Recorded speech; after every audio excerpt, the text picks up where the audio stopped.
In 1998, scientists took a group of people and they placed a bowl of cookies, but also a bowl of radishes in front of them. Yes, cookies and radishes. They then told half of the subjects in that study that they were allowed to eat the cookies, and they told the other half that they were not allowed to eat the cookies, but that they could only eat the radishes instead. And then after, they made them solve a puzzle, but what they didn't say is that this was an impossible to solve puzzle that was specifically designed to just test how long people would try to solve the puzzle. So they made them try to solve that puzzle, and they measured how long both of these groups, the cookie eating group and the non-cookie eating group, tried to solve the puzzle before they gave up. And they concluded that the group of people that was not allowed to eat the cookies gave up significantly faster than the group that was allowed to eat the cookies. And they sort of came up with this conclusion that, well, this must have been because willpower is a depletable resource. Because the non-cookie group, they must have used a lot of willpower to not eat the cookies.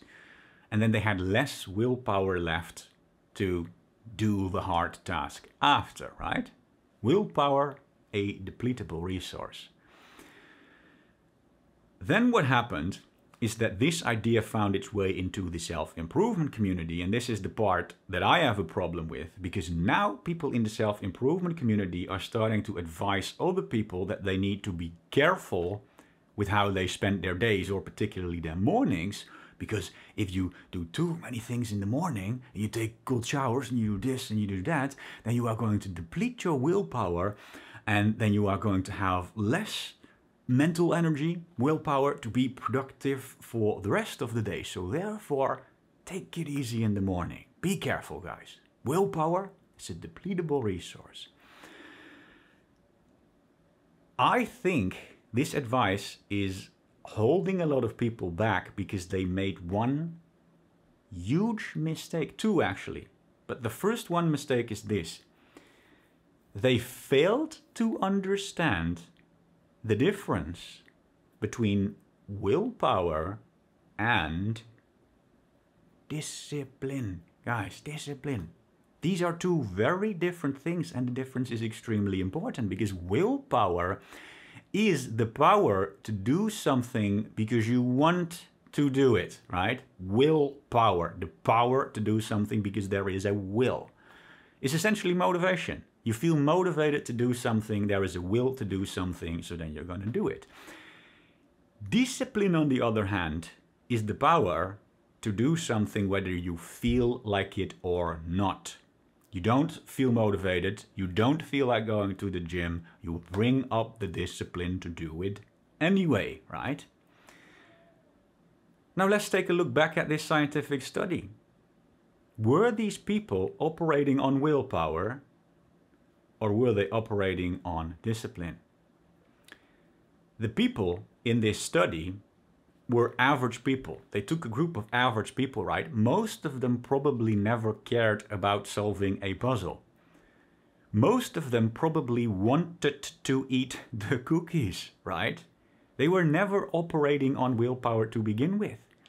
If you would have taken a group of people that had willpower, that had motivation, a group of people that was passionate about solving puzzles, and that was also passionate about losing weight and therefore not eating the cookies but eating the radishes instead, you would have had an entirely different result out of this study, because these people would have actually been operating on willpower. But average people were not operating on willpower, they were operating on discipline.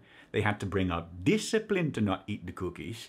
They had to bring up discipline to solve a puzzle that they didn't feel like solving. So they never had any willpower to begin with.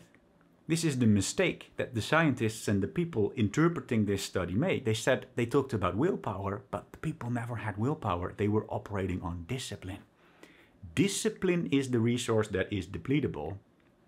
Willpower is not. Now let me tell you why this distinction is so important, because I'm not just trying to whine about terminology here.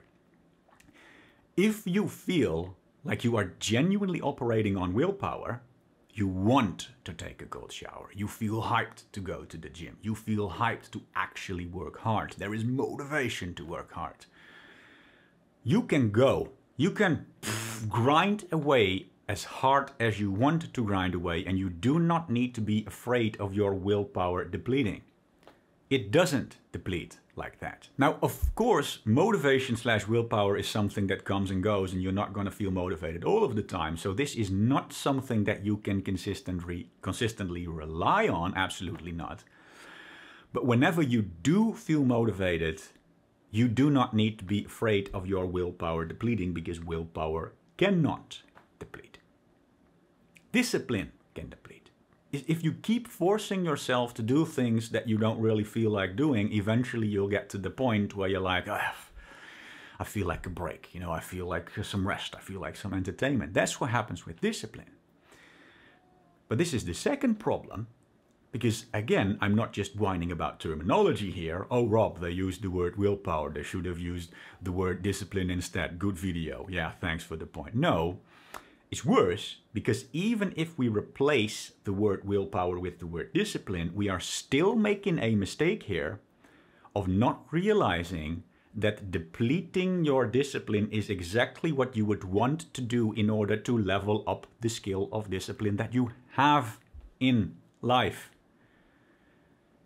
It's very much comparable to physical exertion.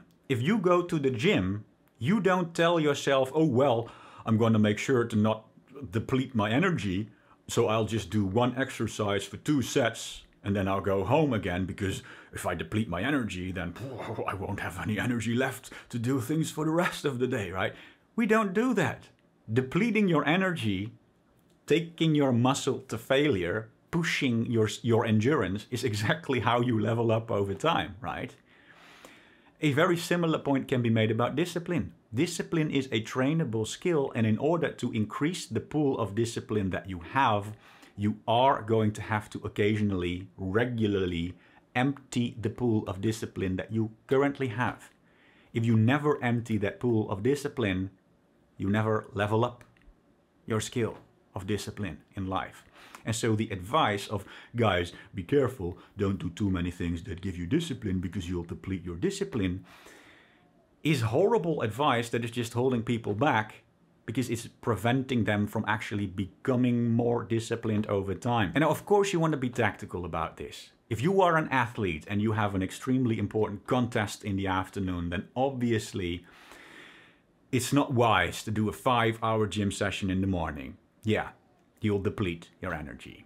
Similar point can be made about discipline again. If you have this extremely important thing that you need to do in the afternoon, then maybe don't spend the entire morning forcing yourself to do things that you absolutely hate. Maybe that will limit you to some extent.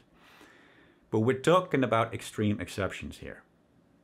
Generally speaking, depleting your discipline is exactly what you'd want to be doing, because that is exactly what makes you stronger. So if you feel like you are operating on willpower, there is a genuine motivation, a will to do things, do not be afraid that you are going to deplete any mental energy.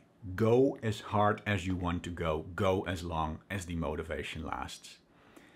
And if you feel like you are operating on discipline, you don't really feel like doing it, but you're going to do it anyway, be a little bit tactical about it if you really have to. But generally speaking, do not be afraid to empty that pool of discipline, because that is how the pool of discipline increases over time.